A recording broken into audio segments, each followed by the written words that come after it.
Oh, balls. I have my new intro. Where's that? Meh.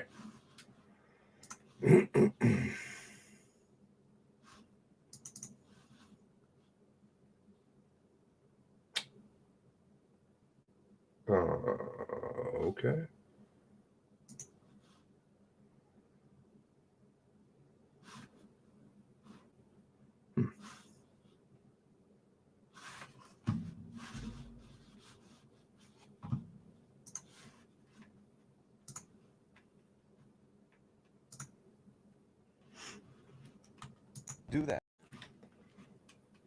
Do that. How did you get by the laser field in the Great Hall? Aha. The laser fields. Well.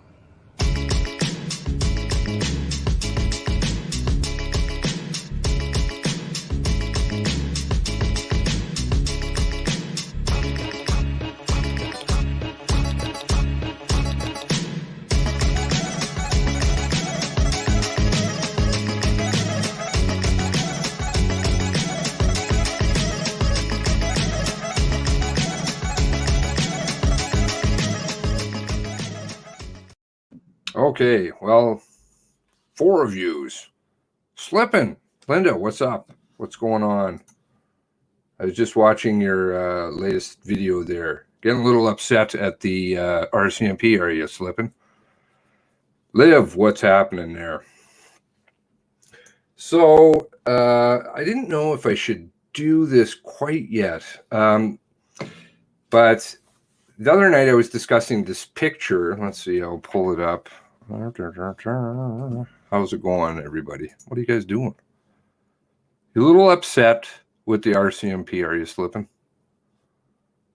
They happen to do that sometimes, you know? Funny that. Don't worry, brother. We'll get it figured out. Where is that picture? This one. Okay. Share screen. This picture. Okay, so this picture, it appeared on Facebook, and Connie happened to find it. It's a rather interesting picture. It's very fuzzy, and the resolution is not so good. Ricky, what's going on? Always like your... That's Steve. That's Steve. Thanks very much to Steve. I actually had a slightly revised one I just made, but funnily enough, I didn't get to it. So I lost it in the montage of nonsense. Drinking last beer and smoking like a chimney. Oh, that is a bummer. No beer is no good. So this picture, pretty interesting. Never had seen it before. There was an accompanying post. Tommy, what's going on? When you start, I'm shutting it down for the night in New Brunswick. I'll watch tomorrow. Gotta play those. Yeah, well, have a good one, Tommy. Sorry, I know. I always seem to get on a bit late. Maybe tonight was too late. Not many here. I'm feeling sad. But I have my friends, right? My good friends. Always here. And people will, I'm sure, watch what I'm going to say at a later point. Now, this picture I thought was really interesting. It was accompanying a post. I'll just pull that up. It's not doxing anybody, I don't believe. So we can show it, right? I hope so. Person, let me just double check. Yeah. It's not doxing anybody. It would be this post somebody made on Facebook. Now the time is at 10:55, and they say that they're right there on the ramp as this is going down. Now, the person, one of the people who was involved in this conversation, reached out to me. Excellent. Thank you. I'm hoping to hear a little bit more back from them. But they sent me some photos. Evening, Mark. What's happening? So they had a couple of photos, and apparently they have a video that will be coming. I haven't heard back from them yet, but hopefully they're all okay. Now we'll go to the non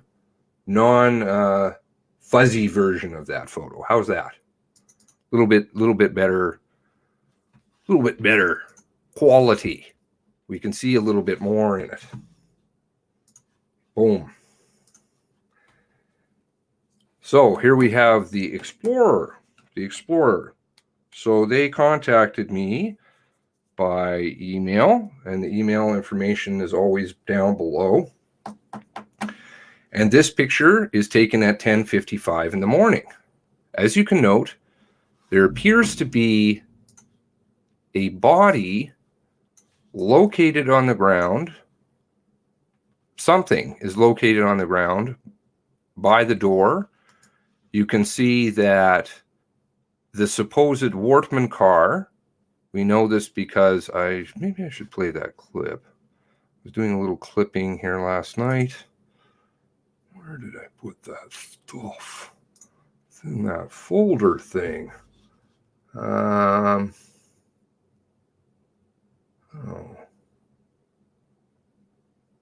I don't want to play either of those.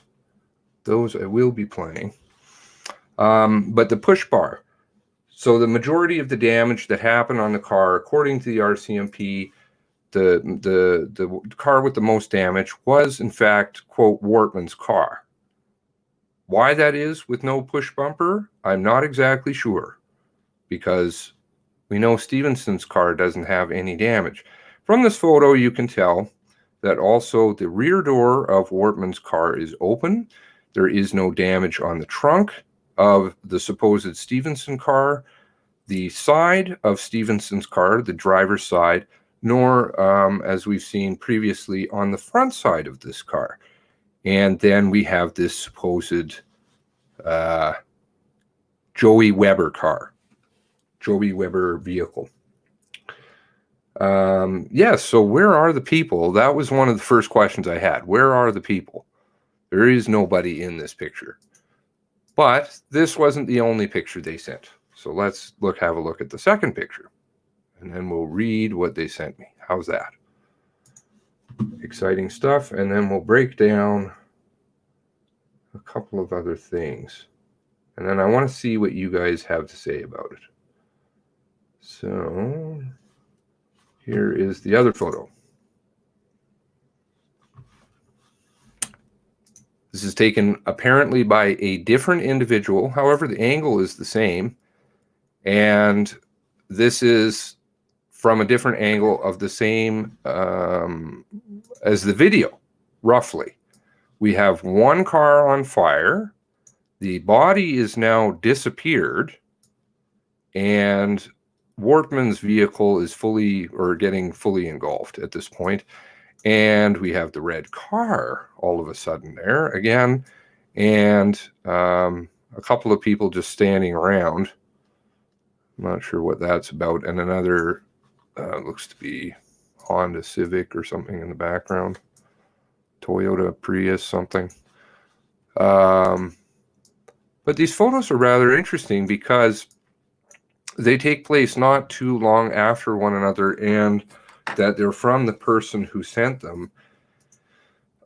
So where is everybody? That's a good question. Where is everybody? The story is getting sketchier.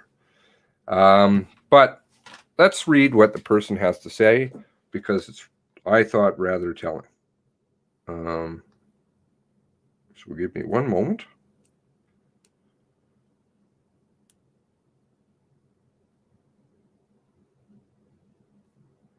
So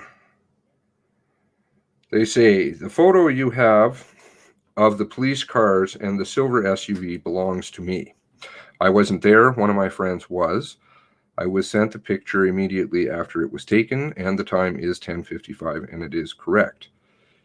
In the original photo, you can see a body lying down on the road by the driver's side of her car. You can also see a black figure, so that's going back to the earlier photo. I didn't see it, but Maybe they have much better eyes than I do, or you guys do. You can tell me. You can also see a black figure between the two police cars. I believe that is Wortman. The door on the passenger seat on Wortman's vehicle is open, and the driver's door is, as is the driver's door of Joey Weber's vehicle. Joey Weber's vehicle is a Ford Escape and not a Chevy Tracker. So, okay, I think we were discussing that the other night, and when I looked at that picture, I'm like, that's way too small to be, way too big to be a Chevy Tracker. The RCMP were not given this photo, so I expect they're going to know about now. And this person doesn't want one to be involved. Okay, so we're not going to talk about that kind of stuff. And they're trying to figure out what's going on too, because nobody seems to want to talk about it. And they go through explaining their theory on the accident. So I will explain their theory. They say Wortman was driving south on the number 2. So let's bring up a picture. Do I have that? Hopefully.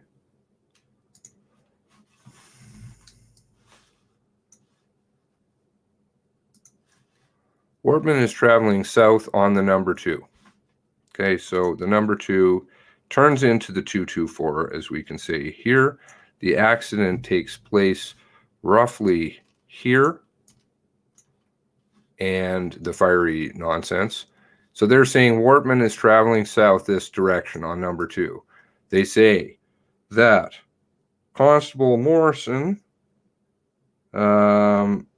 at the intersection of 2 and 224, which is just slightly north of this picture, there is a bridge and an overpass, and they say that was where Morrison got shot as Wortman was driving by, and that there was some glass on the ground for a couple of days after that had happened. So their suspicion was that that may have happened. Now, that doesn't seem to jive quite with the warrant, which was sworn out in front of a justice of the peace near exit 9 on Highway 2, near EHS station. And I believe that also Campbell has repeated the same statement. Constable Morrison, a peace officer and member of the RCMP, was shot blank times. Constable Morrison was shot, and Constable Morrison survived the shooting. Now, we were able to determine near exit 9, Highway 2, is actually exit 9 on 102 on Highway 2, and there's an EHS station right on the corner. So that makes sense, other than the fact that that seems to be about 5 minutes south of the SHUBE, which means he would have had to go back north after shooting Morrison, and he was also on the wrong road to reach Gina Goulet, which would have been the 224. So, I mean, what's going on with that? Now, I'll continue with their story here, or their take on it. In order to stay on the number 2, you have to go over 2 overpasses, take the exit to SHUBE Canady. Okay, so that would be this exit here, right? If you want to go down to the number 2. If you keep going straight over the overpass, you're going to go down the 224. So that's going to go to Gina Goulet's place, right? Probably should just quit drawing all over this stuff for right now. And then when you get to the end of 224, that's where it goes on to 102 or on to the 2. I don't think any of the vehicles were ever on the 2. Now, I'm not, I don't know, but I'm just going by this statement here, which was sworn out in front of a judge or a justice of the peace under threat of perjury or obstruction of justice. It's a pretty serious offense to say where something happened. And they're not saying that this occurred at the intersection of 224 and 2 at the north of that picture that I showed you. They, in fact, say that this is 5 minutes south in Milford Station.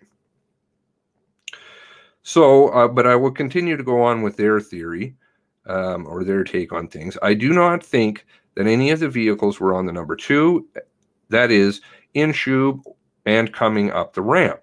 It looks to me as though Constable Stevenson was driving northbound on the 224.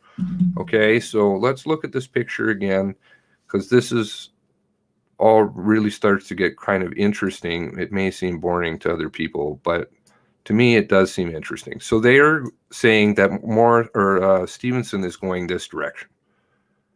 Hey Karen, how's it going? Dawn, you need a full screen map. Okay, well, I can only do with what I can. Sorry, at this point in time, I'm not super great. Portapique area had. I'm sorry, I'm just going to check back here a couple things. Portapique area had weapons related issues that evening, with the old number 2 being closed and notified on Stair to stay away via Twitter. Yes, okay, so that's true. Yes, they did, and the number 2 was closed. I read some comments today from some people who lived in the area, so more stuff is coming out, pictures of fires, things like that as they're going on, which is really good. It's great that people are coming forward and kind of starting to talk. So let's go back to Constable Stevenson heading north on 224. And they say that Wardman is traveling in this direction. Okay. And they say that Wardman and Stevenson collide, and there is the fiery crash, and it's approximately in this area. Sorry, I'll try and do that a little bit better. Here. Okay, now I don't think it is actually that far up. There are no, to the best of my knowledge, there are no pictures of any damage to this triangular grassy patchy area over here. There are no damages there. There are no tire skids anywhere. And in order for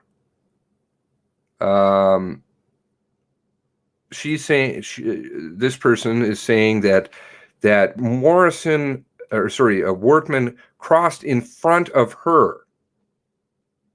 Now, if he crossed in front of her, he would hit the driver's side, right?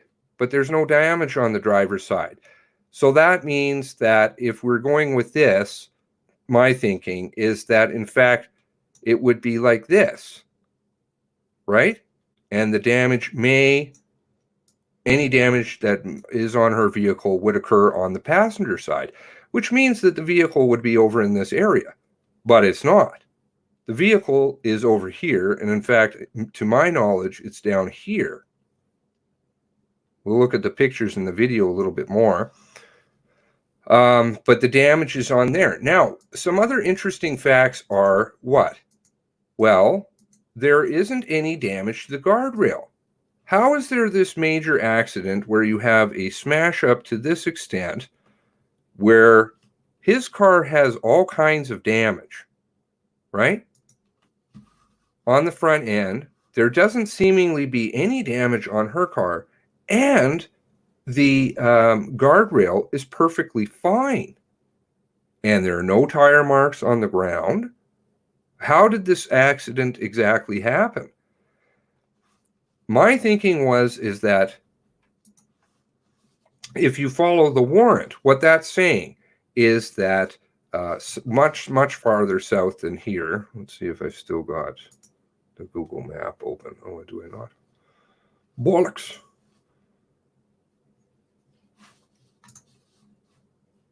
You need a full-size bra and somebody in it. Okay, that's interesting.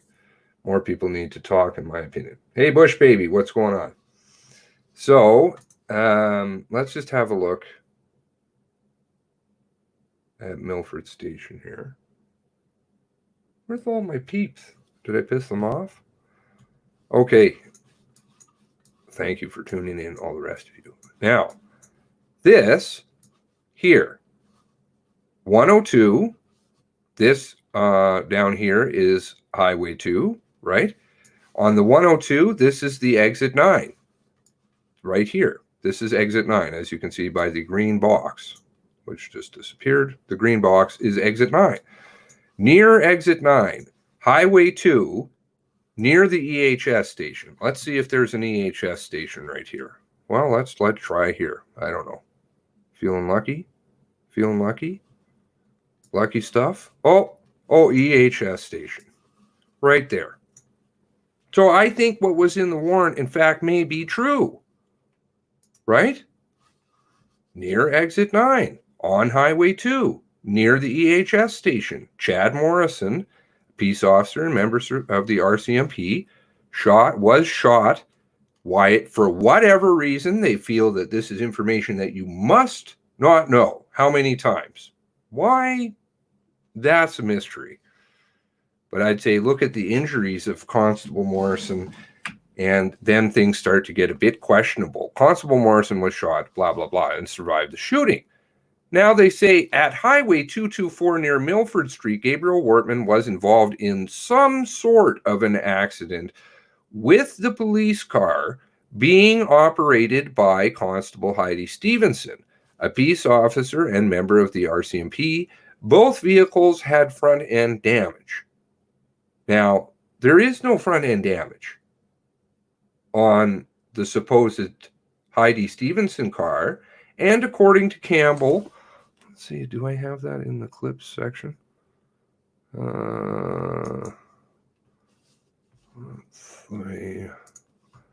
According to Campbell, he says, oh no, most of the damage is on the damage. Maybe I don't have that one up here yet. Yes, here we go. Okay. We can also tell you that government vehicles sustain more damage. Okay, so let's listen to that again because I think it was quiet.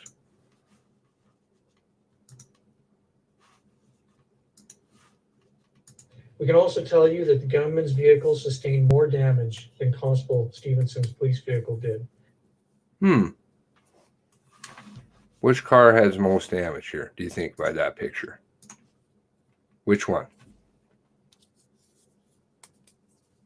Certainly looks like the one on the right. Certainly looks like the one that went on fire. Hey, Point Fire, how's it going? The one to go on fire first. Right? Now, how does Wortman's vehicle with a push bar get the most damage? And how do these cars come to rest like this with no damage to the guardrail, nobody going down in the ditch, no marks on the road at all? This is confusing, but maybe not so much. If we look at the map again, so I'm going to show you, we'll go back and just show you that the Milford area here, Milford Station, okay, we'll put this right, Milford Station, right? That's where I believe Constable Morrison was. Okay, now he's traveled 5 minutes south of Shubenacadie, 5 minutes south of where the actual accident took place on Highway 2, which is not his intended target. His intended target, using logic, is Gina Goulet, right? So why is he going down the wrong highway? He knows where he's going. He travels to this area all the time. So he goes down there, and I guess he just decides, well, I see a police officer here on the side of the road by the EHS station, so I'm going to shoot them. And then, you know what? I'm going to decide to go back to the correct area. So I'm going to drive back up north here. Now I'm going to go over here. Now I'm on Highway 2. Right? So he's going up this ramp. Now, why he doesn't go south on 224, this is still, again, questionable, because he would have to turn here to go south down to Gina Goulet. No, instead, the accident takes place over here. He's traveling up here. Who else is traveling up here? Let's listen to what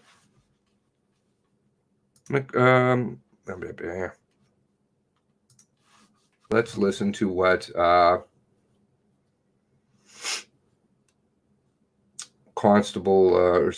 Campbell says. A roadway, which was a one-way, as Constable Stevenson was proceeding in the right way. So she's going the correct flow of traffic. The correct flow of traffic, right? Why is this mouse disappearing? That means that she's going up this way also. Oops. Need this map. She's also going up this direction. The correct flow of traffic. She's not coming down this way. She's not going over here, turning right, down here to go and see her partner like we're all told, right? No. She goes over here. Up. And so does Wortman. And he hits her on the passenger side. I don't know why, but he does. And this is how the accident happened. But this is because this is not Wortman, because no sane person is ever going to do that. Where does he want to go? He wants to go one place and one place only. He has no interest in Heidi Stevenson. He has no interest in Chad Morrison. He hasn't had interest in any other police officer all night, and I can guarantee you, he went through lots and lots of check stops, i.e., he was let through lots and lots of check stops. Let's start with Portapique, right? He didn't go and take anybody out. He had no interest in the police. He had interest in specific victims, people. Gina Goulet was a denturist. Gina Goulet was somebody that he crossed paths with. Gina Goulet may have more than just that, but they were in the same field. So why is it that they're saying to you, oh, he's going the incorrect? Let's even just go with the other part, which he says. And we'll listen to that, because I think it's important always to listen to all pieces of evidence and not just cherry pick what I want. The gunman had actually entered into a roadway, which was a one-way. As Constable Stevenson was proceeding in the right way, the gunman actually entered the wrong way. And that's exactly how that accident took place. Really? Okay, so if you believe what they're saying to you, where is he going? Is he going to Gina Goulet's, which would be down this direction? Oh, no. What the RCMP are telling you is he goes down here and hits her on her passenger side for some reason. And physics says, if he hits her on the passenger side, she veers out of the way. I don't know if I have to do this by motions. She veers out of the way, right? To get out of his way. And he strikes her on the passenger side. Where is she going to come to rest? Is she going to come to rest where she did? No, because she's steering out fuck me. She's steering out this direction, right? He would be hitting her here. Boom! The car is traveling this direction. Right? Oh, sorry, fuck. I'll do that again. Passenger side has the damage. If you're believing the RCMP story that she's traveling in the correct flow of traffic, right? Wortman is traveling in the wrong flow of traffic. He hits her, right? On the passenger side, because that's the only side that has damage. She veers out of the way. He strikes her this way, right? Where does the car travel? Boom. It doesn't go into the guardrail. You can't strike somebody in the correct flow of traffic on the passenger side and have them come to rest next to the guardrail. Are you following what I'm saying? You have to think about it. If she had steered to the right and he struck her on the driver's side, yeah, sure, she could go up against the railing. But if she steers to the right and he strikes her on the passenger side, she's going to continue south because she's changed her momentum. His momentum is still staying the same, and obviously he's the one with the most damage. So he's hitting her with the most force. I don't know if what I say makes sense to people. I think I don't know. I really don't. But this is not what they're telling you is absolutely not true. Look at the picture. Come on. Be real about it.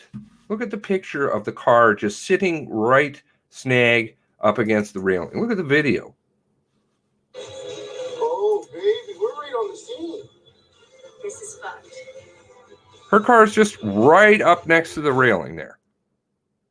No, it's not. It's not going through it. It's not denting it. It's not gone down into the ditch.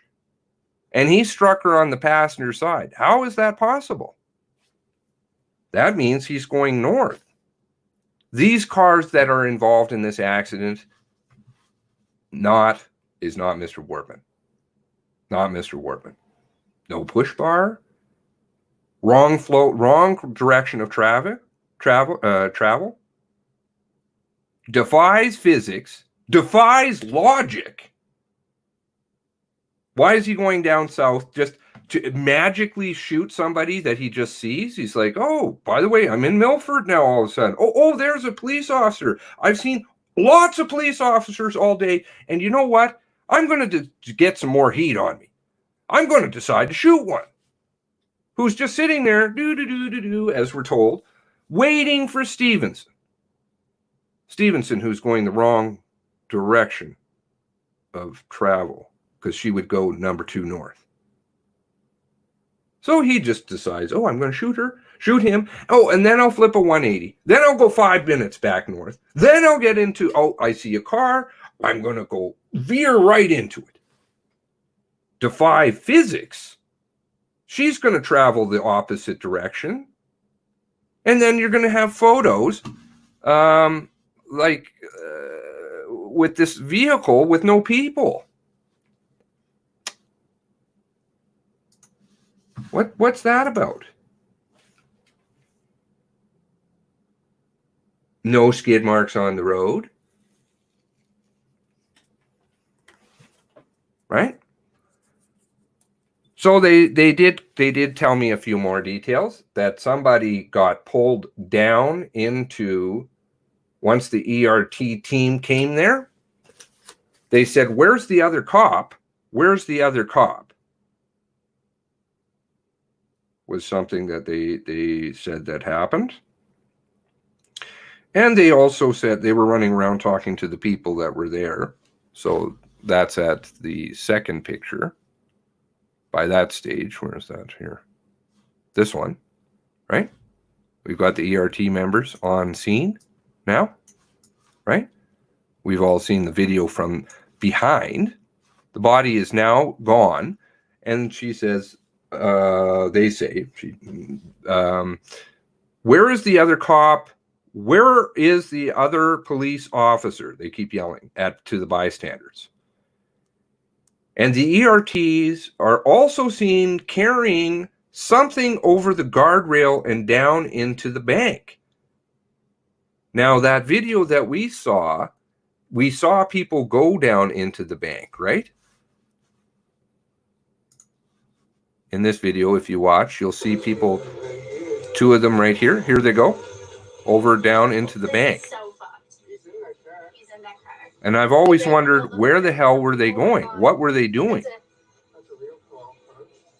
But at the same time that this video is being taken right now, roughly, is the same time that you see this.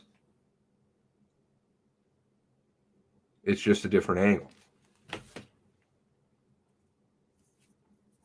But the timeline is a mess if you work it out.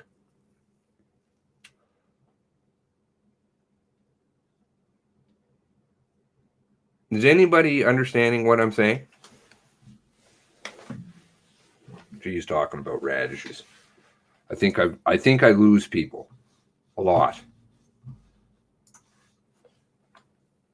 But I was curious because if anybody does understand what I'm talking about, stronger guardrail are much stronger. This is true. But I have silver. That's true. Anything with a curve is stronger than something that is straight. Yes. I mean, that's the principle of archways, right? Roman archway. But there's no damage to any of them. There's not even a dent, not a scratch. There's burn marks, but not a scratch. How do you have an accident that causes that much front end damage and no scratch on the guardrail? And plus, you're also defying physics according to what they're telling you.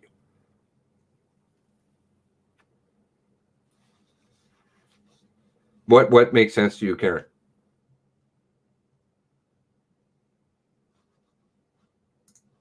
Okay, good. I'm glad I'm not losing.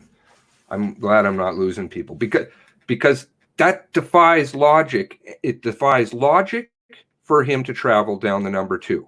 It defies logic for him to come back up north when he could swing back over and go to the 224 and go back north that way. No, he's going to go back up north, go back down and around. Why? He could just swing over to 102. Plus, number 2, funnily enough, was blocked down in Elmsdale, according to the people at the Sobeys, who were all in the lockdown. They saw that there were cops all over the highway. And I believe they're not just referring to the number 2, they're also referring to the 102 because the Sobeys kind of sits in the middle, almost kind of it. It's right in the, you can view, I think, probably both of them from that area. Your ADHD sidetracked you. No problems. I'm giving you hell. Gee, quit it. Quit talking about those radishes. I bought some radishes the other week. I remember picking radishes with my granddad when I was a boy. There goes my ADHD. They were good. Straight out of the garden with the dirt still on them. You just wipe them off on your pants. And I hadn't had radishes in the years. And you know what I did with them? I left them in the fridge. I didn't want to eat them. I guess maybe the memory is too strong. I just want to remember the garden fresh radish. I should be growing them myself. You said you didn't think you were making sense. The whole SHUBE story is driving me nuts. Yeah, it does. It does. I'm hoping to see, this person will share the video with me. I hope that, some funny things happened, I think, with the email. I don't know what was quite going on, but I really respect them for stepping forward and sharing their information. Anybody here who wants to share information, I'm not going to dox you. I have no agenda other than just the truth for my friend and for all those people down there. And funnily enough, because I can see the greater picture that's going to happen here. The RCMP keeps doing this repetitively, keeps lying to people, and that was my new intro. Was Campbell? He's sitting there and they're just shutting the press down. You have I can't remember her name. She's just, let's see if I can find that. Well, I'll play it next time. It's kind of funny. And she's like, "That's enough. Thank you. And he's just, anybody who asks questions in this story, don't ask. No. That's an important part of the investigation. Another thing that was interesting I noticed today. So let me know, because I know obviously I understand that there's lag for this kind of stuff. Let me know what you think. Because your thoughts are really important to me, and I get a lot of knowledge out of them. Where are we looking here? For that article. Where is that article? I know I had it. Well, I have to try and find it again. I know where it is. It's one of the last things I had listed. Should be this article. So we'll open it up. Open link.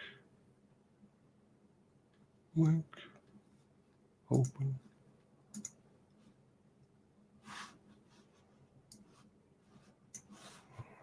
Minimize that. Move that over there. There we go. RCMP float possible conspiracy in Nova Scotia mass shooting. Meanwhile, questions about RCMP actions during the massacre and to what extent gunman Gabriel Workman may have been known to police prior to the killing spree continue to emerge. Funny that. The RCMP is looking at possible co-conspirators in the Nova Scotia mass shooting. Now, I'll read this and then I'll let you know what my feelings were after I read it. According to the latest search warrant application released by Nova Scotia Court on Friday, the RCMP say that the phone records of gunman Gabriel Workman will provide clues on his movements in the days and months before his April killing spree that claimed the lives of 22 people in deadliest mass shooting in Canadian history. If this is the deadliest mass shooting in Canadian history, which it is, why aren't we getting any coverage? Why are we hearing about WASPs and Kovu? The records, what the hell was something else? Oh, they were showing me KFC commercial, I think. I don't ever watch the news. I don't have cable, but I was out for dinner and the TV was on. And they were talking about, KFC has new gaming machine, the KFC oven or something. I'm like, I kept thinking about this. Deadliest mass shooting in Canadian history. I kept thinking about all the families, the hundreds of people that are affected by this, the provinces that are terrified by this. What was it? Leather said, let's see, where's that? Why do I not just have a folder with clips? Like, can I not have clips? No, can't have that, of course. I can have 7,000 SHUBE folders open. Emergency warning, where's that?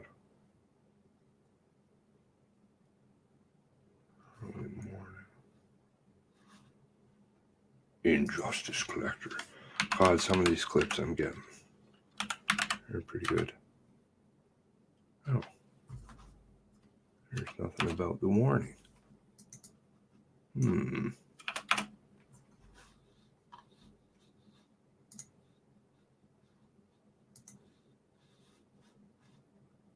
Oh, right, I remember this. It's called construction, I called it. Because it just pisses me off. Because that's when they chose to activate it. Fuck me, man. Really?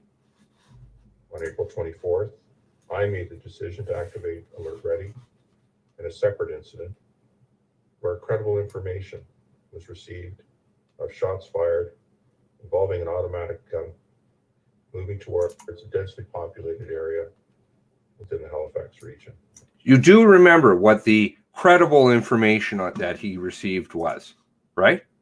You do remember what the credible information was? It was a construction zone. 2 of them, where people were building buildings. And he decided to fire off the fucking emergency warning that time because there was a lot of heat in the press starting to warm up. So they're like, oh, you know what we better do? We'll use that emergency warning thing that they were talking about. We'll turn that on. People are starting to figure out, maybe starting to figure out that we were burying stuff. We were trying to keep the public in the dark. We were trying to hide the fact that Mr. Wortman was known to us this entire time for decades. And that he was running around in police cars. That we were aware of.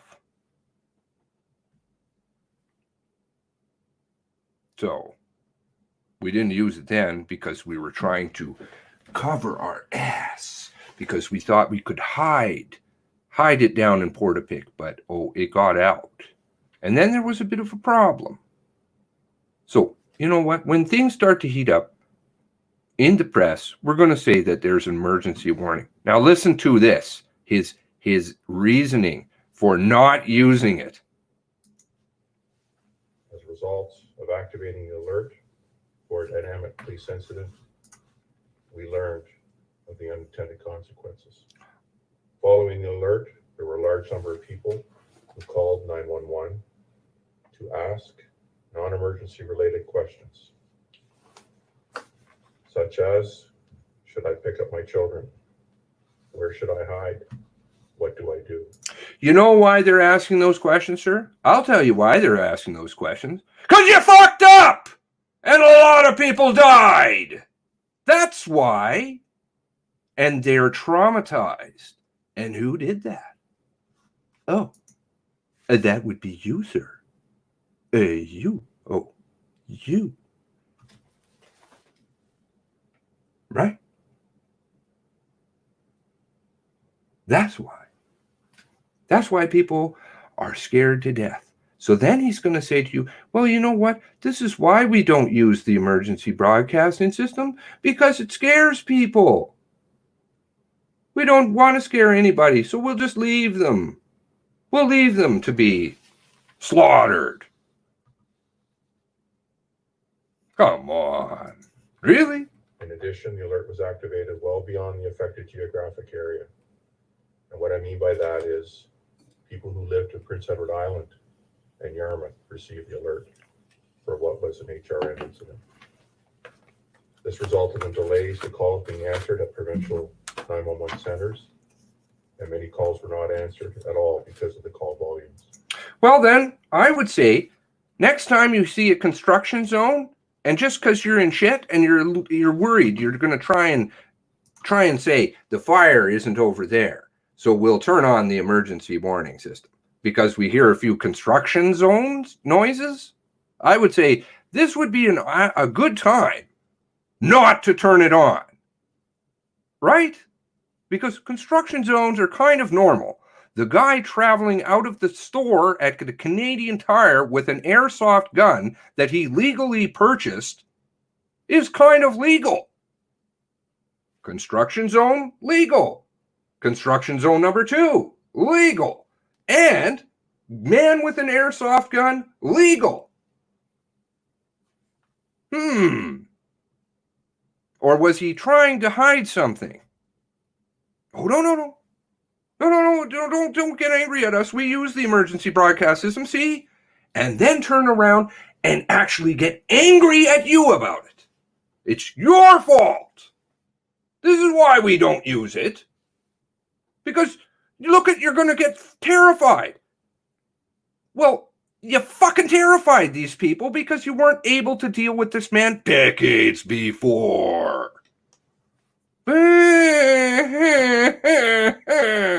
The logic, seriously, is gone. You can't have your cake and eat it too. And this is what they're doing. Any which way from Sunday. The PR firm that they have working for this, and I'm not fucking being facetious when I'm saying that. I'm not kidding around. These people have a gigantic PR department. Because they don't answer anybody's questions. They never have. They never will. They are a thug unit of whatever government is in power at the time. And it doesn't matter because they're all getting orders from the same people. Really? So, okay. You know what? Because we'll just never use that. Because you know what? Because you're scared from a couple of days before because we fucked up and we didn't do it then. Now, look what happens when we do use it for something that's illegal. 3 times. Legal. Normal things that you would see driving down the road. Oh, bang, there's a construction zone. That was a jackhammer. Oh, you know what? We're going to turn on the emergency broadcast because then people will stop asking whether we use it or not. We're winners. Oh my God. fucking serious, man. This had a negative impact on public safety. And what I mean is that people who had true emergencies may not have gotten through to the 911 operators. What about those kids? I'd like to know about those kids. How about those kids that were on the phone for 2 hours? How about them, sir? Do you think that's a real emergency? They happened to sit there. You were just down the road for 2 hours and did nothing. Ooh. We are aware it is an available tool, and discussions at all levels need to continue around its use. When activated, it impacts all citizens and police services in Nova Scotia. Our CMP is working on national policy to ensure this is addressed. As well, we are working with our partners in the province to ensure that when used, the system effectively helps to protect public safety. We commit to sharing those decisions publicly once finalized. Thank you. Thank you. Thank you. Thank you for us turning on the emergency alarm, and you damn people, because we turned it on so we could cover our own ass and say, look at us, we do use it for construction zones. And you people, you phoned because we traumatized you a few days prior, because we didn't turn it on, because we let a man run around for decades with guns and a cop car. Everybody's always into this fucking cop car stuff. Where is that? Long time ago. When was that? That was right at the beginning. Where's my stuff? Where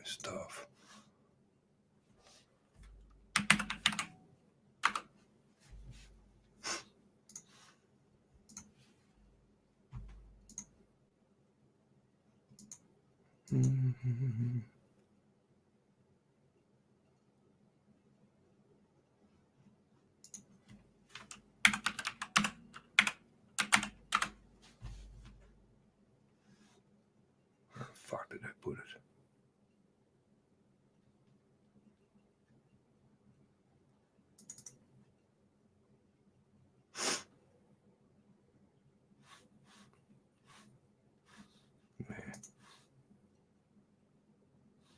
Sorry I get so carried away, but it just makes me so upset, this whole thing, because it's so transparent. It is very transparent what they're doing.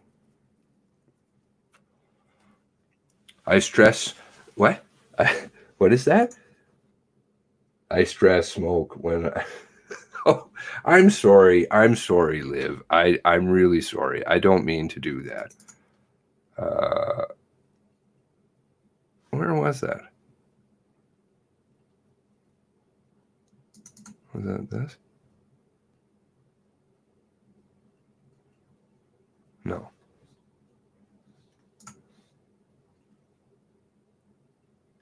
No. I don't know. Somewhere. Right at the beginning there, I'm talking with Mike Phillip. I should have kept up with that and kept, but of course I didn't. But I'll call him probably in the next day or two. We'll go back on there and do a little bit of an update for him, because he wants to know what the hell's going on. And I said right at the beginning, don't call it a replica car. It's not a replica car. Notice how nobody in this picture gets charged. You notice that one? You notice how the supposed deco people, they never get charged. You know why? Because then they can say, well, there was somebody who did decals, but we didn't charge them. So there's not going to be a trial. So you're never going to hear about anything. But believe us, just like that guy, that sergeant who said, believe us, the ACERT report says everything we did was by the book and we did everything right. When in fact it says your equipment failed and you didn't take notes when interviewing a suspect of murder, an officer-related shooting. But believe us, the Dekel people, we know about them. It was true. That's true, but we're not charging them. So you can never hear their story in a public court. Right? So this is what they do. And that's why this article, this conspiracy article, is very important. Because you'll see they're doing the same things. The records being sought are for two separate landlines connected to Wortman's denture businesses in Dartmouth and Halifax. Wortman didn't own a cell phone, according to information provided to the RCMP by his common law partner, who didn't live with him, but whatever. Anyway, LB. Quote, this information, I noticed that she's dropping her claim on the estate. Well, I don't, if she's an innocent in all this, my heart goes out to her, but I don't know. This information will help us assist in determining if there are any co-conspirators to this tragic event. Here you go with the psychological warfare. You see, they insert these words. Pull on your heartstrings. Don't look. You'll be blinded. You'll be blinded. Writes the RCMP, Sergeant Angela Harluck, who has a very good history with bikers and drugs. She's the one doing all the warrants. Interesting. Okay. Same lady always. In an application for a search warrant made on April 24th, the RCMP has already seized a Toshiba laptop and a verbatim SD card from Wortman's Dartmouth office. The RCMP suggestion that co-conspirators may be involved in Wortman massacre marks a curious twist in the case. It's almost like, unbelievable fluke. This stuff. Oh, yeah. I'm just tuning in now to the world. You know what I know, says Halifax-based lawyer David Coles. Coles representing various media outlets led by the CBC, who changed their article to say that Wortman wasn't killed by RCMP officers filling up. Okay, you can see that. I've shown it. I know I'm being repetitive but my streams are so long.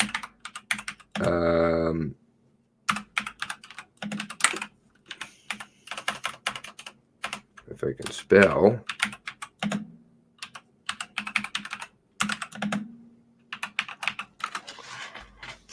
So if you go to the actual Nova Scotia 2020 attack, you scroll down. I should take a screenshot of it because I'm sure, actually, I probably should archive it.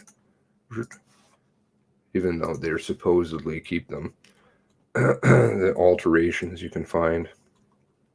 He's always curious. You could scroll down and you find the end of how it happened. A lack of emergency alert. Eee. Where is it here?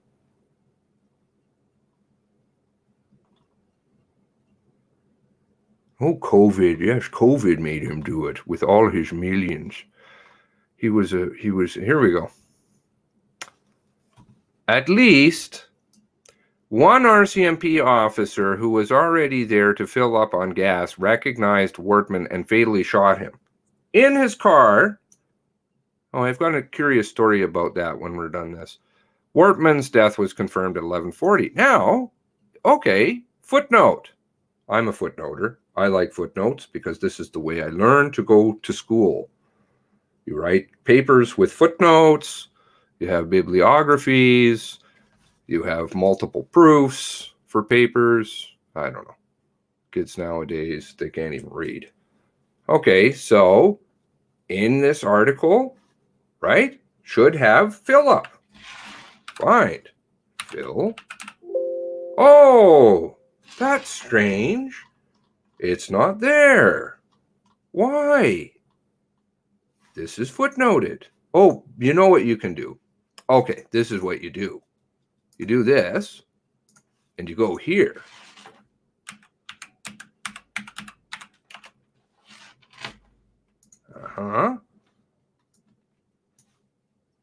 Because I like to archive my articles.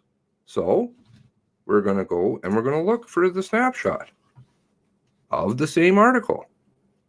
Here it is, right? Same article. Girlfriend was among those who survived. Girlfriend among, okay, same article. See, they do these things right here. It's very sneaky, but they do this. Last updated. That's why the fill up is not there. But you can go here and you can do search fill. Oh, there it is. When the gunman pulled up to the Big Irving stop to fill up, an emergency response team and police officers and a canine officer were already there refueling an unmarked vehicle. It's actually not quite true. There weren't this many people. It makes it sound like there were a lot of people. There was the one tactical member and one canine member in one vehicle. Okay?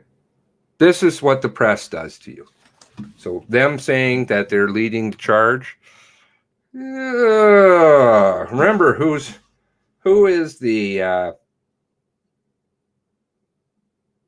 who pays their check? Is it the same people that pay the RCMP? You think? Maybe. Just maybe.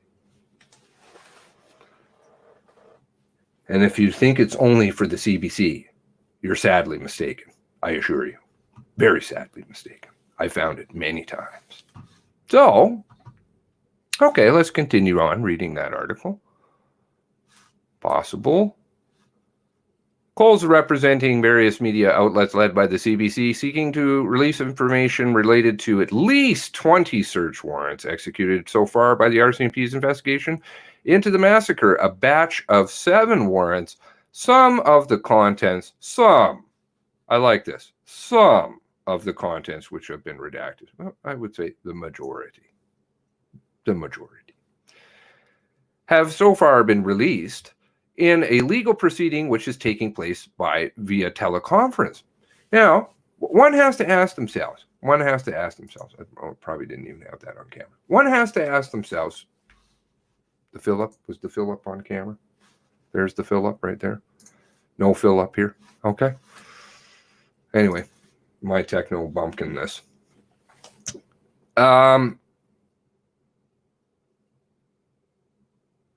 Why is it that the Crown prosecutors are fighting? Why is the Nova Scotia government fighting? Why is the RCMP fighting to keep details such as how many times Mr. Morrison was fired or shot at? What is that? Let's see. Constable Morrison, a peace officer and member of the RCMP, was shot. Oh, that's right. Blank times. Because, that's protecting something really serious here. It's going to change the course of history. If he shot 4 times, if he shot 0 times. Just saying.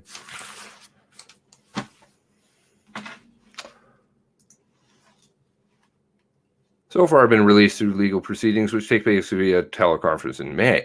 Provincial and federal Crown prosecutors involved in the case have been keeping a tight lid on the release of information. They have argued in court that the redactions of information released so far are necessary so as not to prejudice the RCMP's, here we go with this slogan, ongoing investigation. I'm going to put a tape together of every single time they said ongoing investigation and all of their stall tactics. And I assure you, you better have your vomit bag ready because it's long, real long.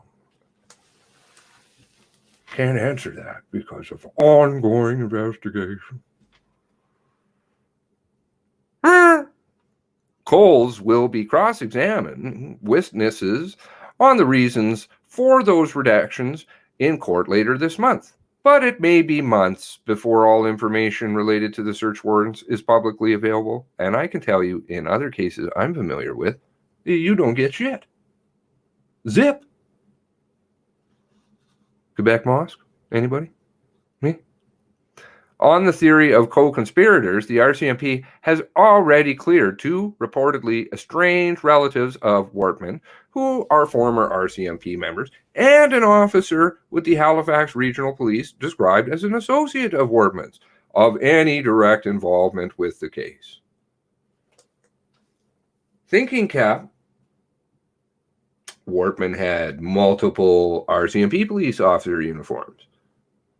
Wortman had a Halifax Regional Police Department uniform. Wortman had, I believe it was, a Halifax Regional Police badge. He had an RCMP jacket. Not the shitty vest that they showed you he was wearing, but like one of those big, nice yellow puffy ones, you know, with the stripe on it and the letters on the back. Totally neon yellow, big RCMP, GRC, gravel road cop jacket.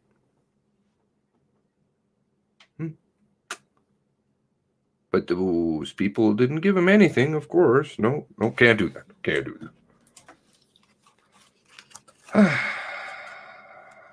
RCMP say individuals are not where Wortman acquired RCMP uniforms and equipment, including our emergency lights for RCMP replica cruiser. Ooh, vomit. He was driving during his assault. The RCMP now say Wortman purchased those lights, quote, through a variety of auctions. Meanwhile, everything's through an auction. Everything is, it's not our fault. We didn't do anything here. Even the Onslow nonsense. They're like, we had a frank and honest discussion. And what? You apologized? You did something wrong? No, nothing. We're committed to working together. The Onslow Fire Department and the RCMP. Don't you know? That's what Leather tells you. Meanwhile, more questions of RCMP actions that night of the massacre and to what extent Wortman may have been known by the RCMP prior to the rampage continue to emerge. A number of individuals who have already publicly come forward have said that they warned the RCMP about Wortman's history of domestic violence and to make firearm complaints and to tell them exactly where the firearms were. In the secret compartment behind the flue in 200 Portapique Beach Road. I know where his guns are. Do you know where his guns are? You do now if you didn't. Apparently the RCMP didn't know that. Need to know that because they were operating the shredder. We just get rid of those files after 2 years, don't you know? That's why we just don't know. Not our fault again. Not our fault. Never our fault. This is like a guy saying, I don't masturbate. I've never lost a fight. Whatever. Get out of here. You're like, don't piss me on my leg and tell me there's rain. I know. You're lying. You can't fucking say anything is your fault because you know what? If you do, well, you lose face. You lose contracts. You lose power. And that would be a problem because the RCMP, they love power. More power. Power up. They're like a video game. Now they just want to monitor everything you do on the internet. There's nowhere you could hide. Not on the dark net, not on the deep net, not on the gray web, whatever the fuck you want to call it. Not with your Groupons, not with anything. They want to know everything. Oh, and they used the Portapique incident as their reason. Piggyback. That was the piggyback. It wasn't the guns. A week later. Isn't that funny? A week later that they come out with this. Strange. Good timing, I would say. Okay. The RCMP say that, quote, this is a component of the investigation that remains active. Here we go again. Get your vomit bag ready. More recently, it's been revealed that the Truro Police and Criminal Intelligence Services of Nova Scotia had a police or organization that shares intelligence with the RCMP and other police services received an officer safety bulletin about Wortman in 2011. According to the bulletin, Wortman, quote, was experiencing mental health crisis and in possession of handgun and rifles and disliked police and wanted to kill a police officer. Now, I want to say something really facetious, such as oxymoron. RCMP and intelligence don't go in the same sentence. Now, that's funny. The problem is that they know exactly what the fuck is going on. That means that they let everybody die. That is why I am arguing that they need to be sued by the citizens of Canada, not a public inquiry, by you, by me, by other people who are willing to put our money where our mouth is, get a fucking good lawyer, get a good case, and go and sue their ass. Sit them down and depose them, because then they're going to have to answer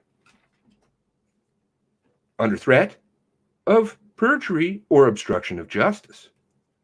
Watch them bring out the vomit bag then. Oh, we can't answer that. Oh, somewhere we're going to get a good judge. And they're going to listen. And then, not just the RCMP will be afraid. You see, the ramifications of this, Seamus is kind of big. That's the way I think. Very big. Maybe I'm idealistic. I don't know. But that's the way I think. I understand if you make a department that is so powerful like this fall prey to the citizens of Canada, even if they lose, the thought that Canada and its citizens might just sue you if you fuck up, as in maybe politicians, maybe we might start to see a little fear in people because we're the boss and they're our employee. And frankly, a lot of them need to be fired. And the system needs to be rebuilt. Anyway. More recently, it has been revealed that Truro and Criminal Intelligence Services, blah, blah, blah. Okay, moving along. RCMP says that safety bulletin about Wortman, quote, was not available to the critical incident commanders or responding police officers as the events were unfolding on the April 19th, when Wortman was making his killing spree. Funny that. What news? As East Coast said. I think he's going to do a show. We're going to do a show together on Friday, which might be good. He and I haven't done something together, and sometimes good for laughs, really good for laughs. And he's a great guy. So we'll see. I don't know. I haven't got my plans fully figured out, but I know that we've talked about it. Friday evening. Just making a note. Possible, may happen. RCMP revealed in press conference on June 4th to provide an update in the investigation that they were only made aware of the bulletin days after the incident, and that the information existed in the archives of another Nova Scotia police agency. Do you see what they're doing right here? Right there. Another Nova Scotia police agency. You know why they don't want to tell you that? Because they don't want you to go look who did it. Because all these other police agencies, well, they happen to have it.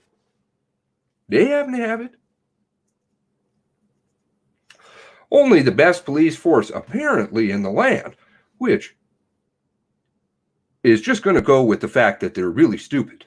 And they hope that you'll believe that. Oh, we're really dumb. We're just really sorry about it. We fuck up all the time. Don't worry about us. We can't even keep our shit together at all. But it's okay. Don't worry. No problem. Or are they a little bit more malicious than that? What are they hiding from you? Why do you think that they protect Wortman so much? Why do you think Wortman has so much access to police memorabilia? Why do you think he's so shielded? Why do you think he went to the gas station and somebody just happened to fill up and identify him in his car and shoot him through the windshield unannounced? You know what that's called? That's called an assassination. That's called murder. That's what that's called. Uh-oh. How do you think that they figured it out? You see, Seamus, this is what Seamus does in his free time. He's kind of fucking crazy that way in some ways. Which can be dangerous, I suppose, to some people, because I like to use my mind. And that can be threatening. Let's have a look at what kind of pictures and math that I like to do in my spare time. Let's see what kind of vehicle we're looking at here. What is this? See this vehicle?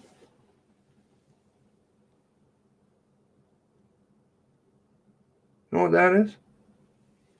That's a Mazda 3. Okay. So I determine. Line of sight. From? Well, let's see here. Will that be right? Where?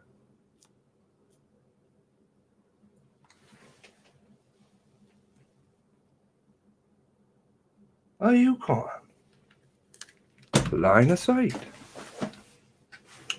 Oh, because then you can't identify the person even driving the vehicle. How did you know to go to that gas station? And that he was in his car and you shot him unannounced? Why was he waiting there for you? Ooh, spooky. Spooky. According to the RCMP, good thinking is good. Math is good. Doing math is good. You see, we can learn these things in school and we can use them. Angles, math, and the funniest thing happened too when I was doing this. God speaks too. I'm not crazy. I went out on the sole purpose of doing this. My girlfriend was with me. She helped me take the pictures. And that's all that I was doing. Went down to some dealerships, got some measurements, roughly the same year of vehicles, same model. So I'm trying to explain to her what I'm talking about. What is a line of sight? What happens? At a stoplight, what pulls up beside me?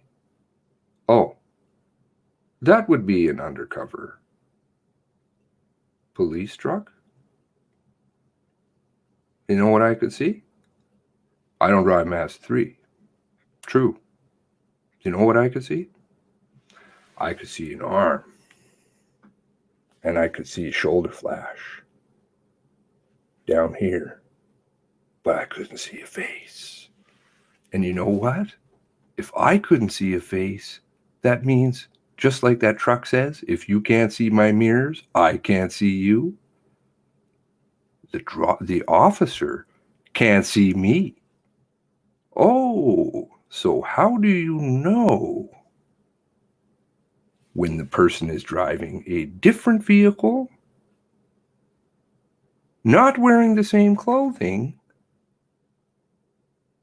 but you just are Karnak? Unbelievable fluke. Really? Really? Notice chat has gotten real quiet. I don't know if they're cutting me down. Oh, here we go. All of a sudden, no, nothing's happening. Are you guys, am I even streaming still? Unbelievable fluke, as they say. According to the RCMP, all but one of 5 guns was used in the killing spree required after the 2011 bulletin, and that all were obtained illegally. Now, let us change the sentence a little bit. Let's hear it, actually, because I think I might have it. Where's that?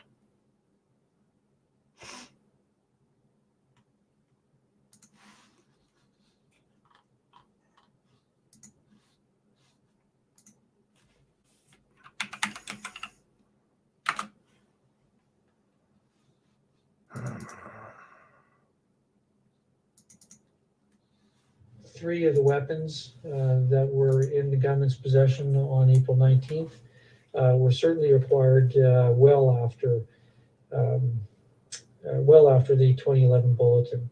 One of those weapons, it's possible, based on the timeline of the information that we have, is that one of those weapons may have been in the possession, and it appears to be that that would be the case, that the gunman was in possession of one of the. Do you know how much psychological bullshit he just used there with you? First of all, he tells you lots and lots of them weren't. Oh, but one was. Maybe, possibly, kind of was. Maybe. And it appears that it is the case. What is he saying to you? He's saying to you, one of the weapons that was in that bulletin, that was found, was mentioned in that bulletin. Meaning, that's negligence. Because if they had done the search, they would have busted him with illegal weapons. And they were behind the chimney in the secret compartment on 200 Portapique Beach Road. And the RCMP knew that. Let's listen to him again with the psychological bullshit. Because if you can sort through it, he says, one of the weapons, it appears, was definitely in his possession. Three of the weapons that were in the gunman's possession on April 19th were certainly acquired well after the 2011 bulletin. One of those weapons, it's possible, based on the timeline of the information that we have, is that one of those weapons may have been in possession, and it appears to be that that would be the case. It appears that it is the case. Uh-oh. Do you know what I call that? If I was a lawyer practicing, I would call that an admission. That's an admission. And that demonstrates negligence. And negligence is the foundation of a case. Boom! They're all over the place. Just organizing them. Just organizing. That's all you have to do. All you have to do. Not very difficult. Fight nice, kids. We're here to hear. Who's fighting? Who's fighting in here? Who's fighting? Oh, I see. I'm an idiot, Mike. Goof. Oh, here we go. Oh, very good. I love to answer these kinds of things. Is that what you're bringing?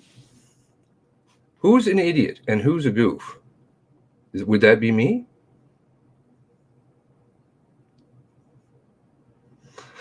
Don't fight would be my advice. Don't fight with one another, with me, with anybody on the street. Your enemy is much bigger Much more important. Isn't it? Isn't it much more important?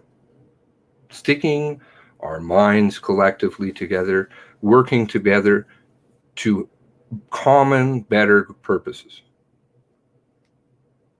Good community. I think everybody could kind of agree with that one.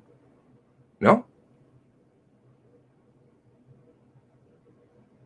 No? You don't want that, Mike? Okay. Well, if that's the case, I don't understand. I don't understand what's going on.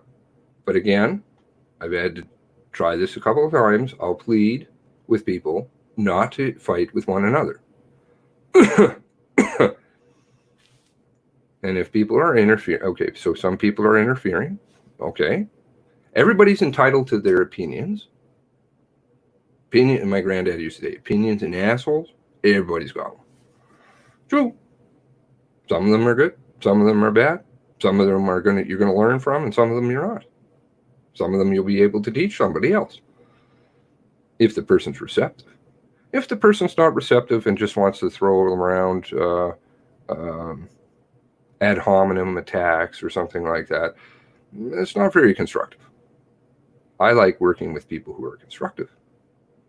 So hopefully we can work together. Is that a fair deal? I don't think I'm asking for anything crazy. I pick my fights very carefully. And all of you seem to be pretty good people. I know that there's going to be one or two that are going to float out, for sure. I've gotten a couple already that, are just here to pass along disinformation, maybe, cause a little bit of infighting, balkanize a little bit. Seamus is used to that. I see all over the place. I don't care. To me, doesn't matter. Because you're irrelevant if you want to do that. Because the common purpose, most people of good, wholesome spirits, right? They want a good, clean community. They want people who are helpful to one another. You don't have to agree on everything. Anyway, I don't need to pass along philosophy. But we're all good, right? We all want good things.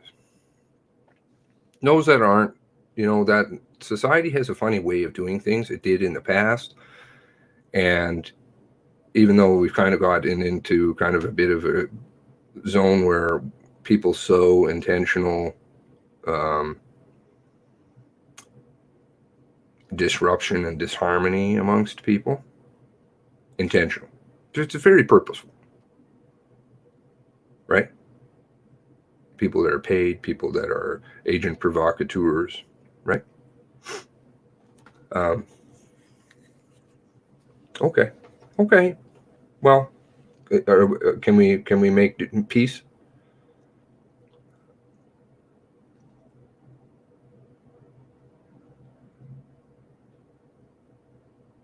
Is somebody blocking somebody? Is that what's going on? Is that so? Sorry. I do kind of go on. If somebody's blocking somebody's comments, deleting them, you will no longer be a moderator in my channel, because I don't want to. Anybody is entitled to say anything that they want. Call me crazy. You can call me whatever you want. You can get angry, but please don't censor somebody. That's not cool. Okay. Let's get on to better topics, bigger topics, right? Good. Peace. Okay, good. Excellent. Everybody's going to be good, right? We're all good here. There's no mods here. Oh, I think I'm a mod. Do you know how many times I've deleted comments? I deleted one comment once in my life, even in my all of my videos, to which, of course, many people here never saw any of my prior work. But I only ever deleted, which some of it was very, I would say, ruffle a few feathers. But I only ever deleted one comment, and it was because the person put a phone number in the chat, and I didn't want somebody bombarding their phone. That was it. I don't care. Anything else? I've been threatened, all this other good stuff. Good stuff. Right on, brother. Shakes hands. Oh, wait, not allowed to shake hands anymore. Bump elbow. There we go. There we go. Is that loud? I think that's probably pretty loud. Smiles. Smiles. You're with Seamus. He's he's fucking half out there. Okay. Here too are conflicting versions of circumstances surrounding Stevenson's death. The head of the RCMP union, Brian Suave. Okay, that's good. RCMP union. You know you're operating then with real good stuff. Has been quoted as saying Stevenson's rammed Wortman's replica RCMP car in an attempt to apprehend the gunman. Of course, hero, got to have hero. But the RCMP say that while the two cars collided, quote, we don't believe that Constable Stevenson rammed the gunman's vehicle. Funny that. Funny that. One car has damage, the other one doesn't. Who rammed who? Was it Stevenson ramming? I don't think it's Stevenson ramming. Seems to be the other car. The one with the majority of damage, according to Campbell. Sorry about that, Brian. Suave. Suave, not so suave, can't read, can't look at pictures, clearly not operating very well. The RCMP say that the exchange of gunfire between Stevenson and Wortman. Speculation has been that Stevenson was surprised by the gunman and didn't know that he was an imposter. Again, why would he go out of his way and shoot a cop? Was he an injustice collector? Do you think he was? An injustice collector? A term I'd never heard before. I'm still actually going to go back and research this one because he's like, oh, this is common. Everybody knows it. Don't you know? Don't you know? I'm like, I did do some psychology in university. I'm definitely not a psychologist by any stretch, but I've never heard this term before. Injustice collector. I think this is an invented term. This is very good for them. Despite massive hunt marshaled to capture Wortman as events were unfolding, other media reports suggested that there was little communication between the RCMP and other police forces throughout Wortman's killing spree. Well, don't you know? Do you think that they talked to other police departments? Well, the answer to that one would be no. Because they need to keep it in-house. Loose lips sink ships. But you can order your own troops not to do something.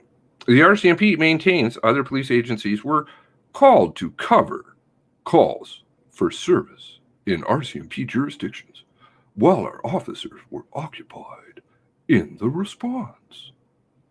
The extent of the participation of other police forces, the RCMP says, involved providing investigative assistance with priority witness interviews while the situation was unfolding, evacuating potential victims from residences known to the gunman, as well as providing lockdown security to the area hospital where some injured victims were being treated. Now, let's talk about one or two of these. Priority witness interviews. Okay. Witness interviews, to the best of my knowledge, all conducted by the RCMP.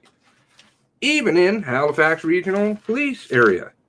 Save possibly one that's been listed so far. Possibly one. All the rest of them involved RCMP. So, on that one, I would say. The call to Staples place, that was RCMP. The call to, let's see here, where else does he say? Evacuating potential victims' residences from residences known to the gunman. Now, I did hear about police being surrounding a house in Cole Harbor. I still haven't been able to find any information on who surrounded them and evacuated somebody. It was a woman, I believe, and possibly a girlfriend. But beyond that, I don't know who it was. But we do know that Halifax, Truro, and Amherst all got orders to stand down from the RCMP. Why they're handing out orders to other cities and townships and jurisdictions, I have no idea. This is a bit bizarre to me because it's their own area, and frankly, you can tell them to just fuck right off. But whatever.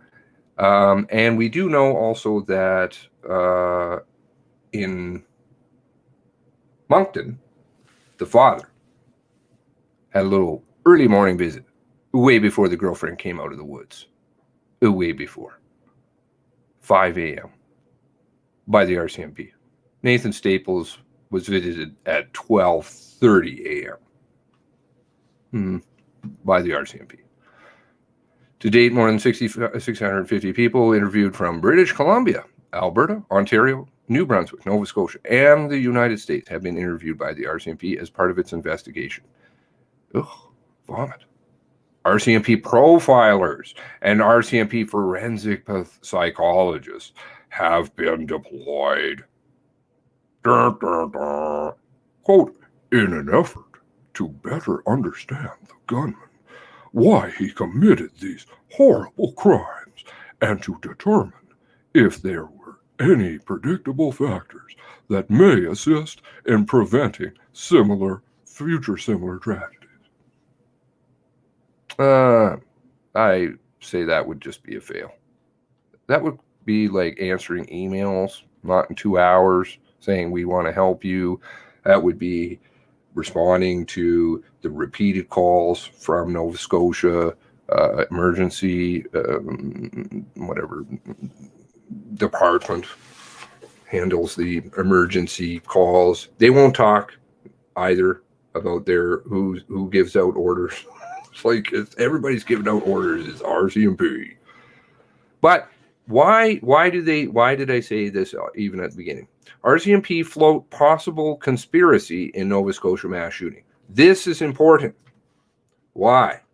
Because you're going to get those two words all over the place now.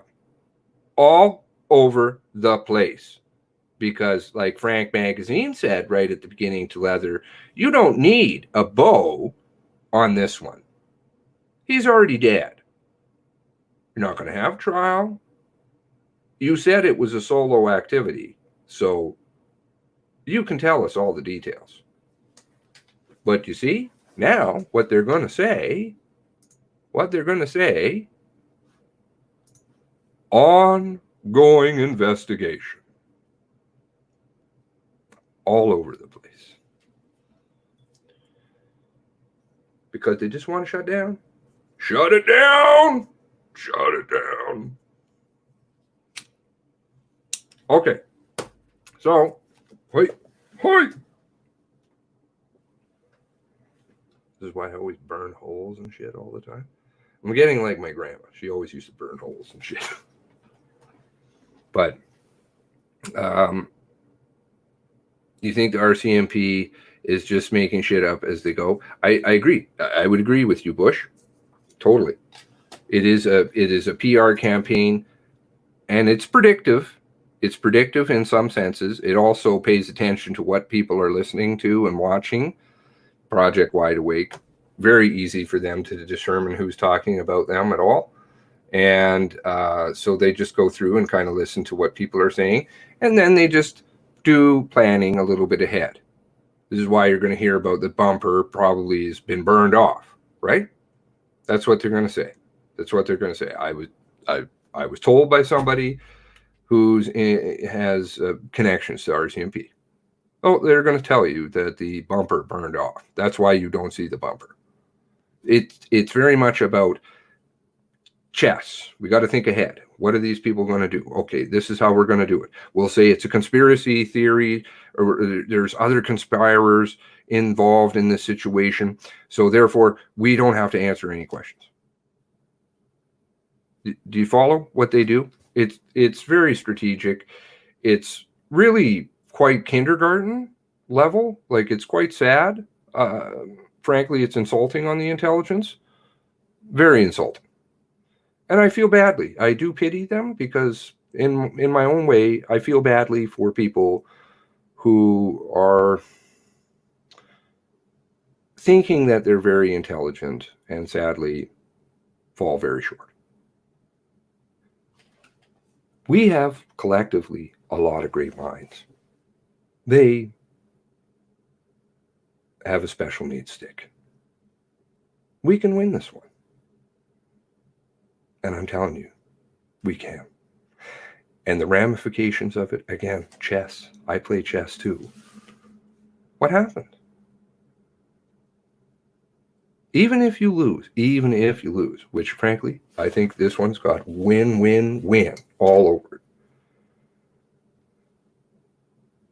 You will strike the fear of God into any bureaucrat, politician, police department official across this country, civic employee, whatever. Because who are they? All of them collectively work for you, work for me, work for the people. That's their boss. Not them, not their leather or their Campbell or whatever, the lady who is very important. I shouldn't say that so flippantly.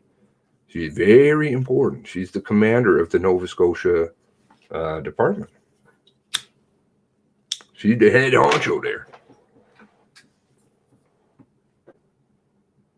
We are their boss. Their boss, not them. So anyway, I won't keep you very long tonight. I'm hoping that I will get that video. I appreciate you all coming out once again. I appreciate your minds and your thoughts. Please join our Discord. The information is down below. We're working hard in there. Try and keep it civil as best you can. And be good to one another on the street. Doesn't hurt. We can keep handing out smiles and doing good things. I don't smile too often, but whatever, doing good deeds, good deeds for one another. And any tips or any information you want to send me, you can contact me either via Twitter, or there's also an email down below, nsinvestigators@gmail.com. So thank you ever so much, Mike, G, Dawn, all the ladies we got in here tonight. Karen, Liv, Tracy, what's going on there? Okay. There's clearly a lot of stuff going on here. Quick kill, Martin. It's blurry. That picture was blurry? That's I can re-show it again. Thanks. I save a lot of money boycotting anyone who supports leftists. Okay. Frankly, I think this one not even a political issue. This is a non-political issue. This is a humanitarian issue. So anyway, thank you all for Linda, everybody coming out, and I appreciate it. And we'll be back soon. Hopefully, I'll get. I did get it. I wonder. Let me. One more thing. Let me see. You know how I am, Colombo. Let's see here. I did get. Oh. Okay. I thought I heard back from Steve. I think there's something wrong with my phone. Well, I know there is. Anyway, hope you all have a great evening. Take care. God bless. Okay? Be good to one another. Thank you for coming out.